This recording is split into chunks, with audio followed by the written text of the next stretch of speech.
Hello guys, welcome back to Bommi's education. இன்றைக்கி நம்ம சேனலில் என்ன வீடியோ பார்க்க போகிறோம் அப்படின்னா கிளாஸ் 10th டே 13th வீடியோ தான் இது. ஸோ இந்த வீடியோவில் நம்ம த கிரம்பிள் ஃபேமிலி போயம் வந்து பார்க்கலாம். ஆல்ரெடி நம்ம யூனிட் 1 ஃபுல்லாகவே முடிச்சாச்சு. ஸோ பார்க்காதவங்க ப்ளேலிஸ்ட்டை போய் செக் பண்ணி பாருங்கள். வாங்க இப்போ நம்ம போயம் பார்க்கலாம்.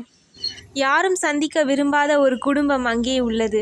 அவர்கள் ஒருபோதும் திருப்தி அடையாத நகரம் என்ற நகரத்தில் புகார் சொல்லும் தெருவில் வசிக்கிறார்கள் என்று சொல்லப்படுகிறது. மனநிறைவின்மை என்று ஆறு அருகில் உள்ளது. அவர்கள் அதன் பேரிலும் இதன் பேரிலும் புகார் சொல்கிறார்கள். என்ன வந்தாலும் அதில் ஒரு தவறு இருப்பதாக நினைப்பவர்கள். அவர்களின் நிலை உயர்வாக அல்லது தாழ்வாக இருந்தாலும் அவர்கள் புலம்புவார்கள் என்ற பெயர்களால் அனைவராலும் அறியப்பட்டவர்கள். காலநிலை எப்பொழுதும் வெண்மையாகவோ குளிர்ச்சியாகவோ கோடை காலமாகவோ குளிர்காலமாகவோ எப்படி இருந்தாலும் அவர்கள் ஒன்றுபோல் திட்டுவார்கள்.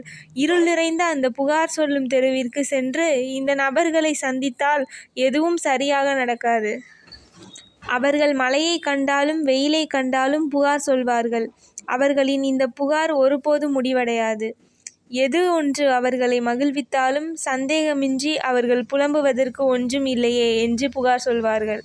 மிகவும் விசித்திரமானது என்னவென்றால், தம் குடும்பம் பெற்றுள்ள பெயரை ஏற்றுக்கொள்ள அக்குடும்பத்தில் உள்ள ஒருவரும் தயாராக இல்லை. புலம்புபவர் தான் புலம்பல் குடும்பத்துடன் தொடர்புள்ளவர் என்று ஒருபொழுதும் சொந்தம் கொண்டாட மாட்டார். தெரிந்து கொள்ளுங்கள். மிகவும் மோசமானது என்னவென்றால், யாராவது ஒருவர் அவர்களுடன் நீண்ட நாள் தங்கியிருந்தால் இவர் அவர்களின் வழிமுறைகளை கற்றுக்கொள்வார். மேலும் அவர் பயங்கரமான குழப்பத்தை பற்றி கனவு காண்பதற்கு முன் புலம்பல் குடும்பத்தில் தத்தெடுக்கப்படுவார்.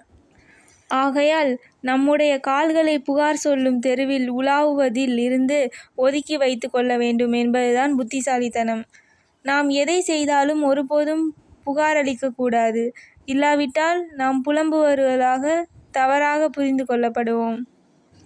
சில நேரங்களில் செயல்கள் தவறாக போனாலும் பரவாயில்லை. நாம் புன்னகையுடனும் இசைப்பாடலுடனும் நடப்பதற்கு கற்றுக்கொள்ள வேண்டும்.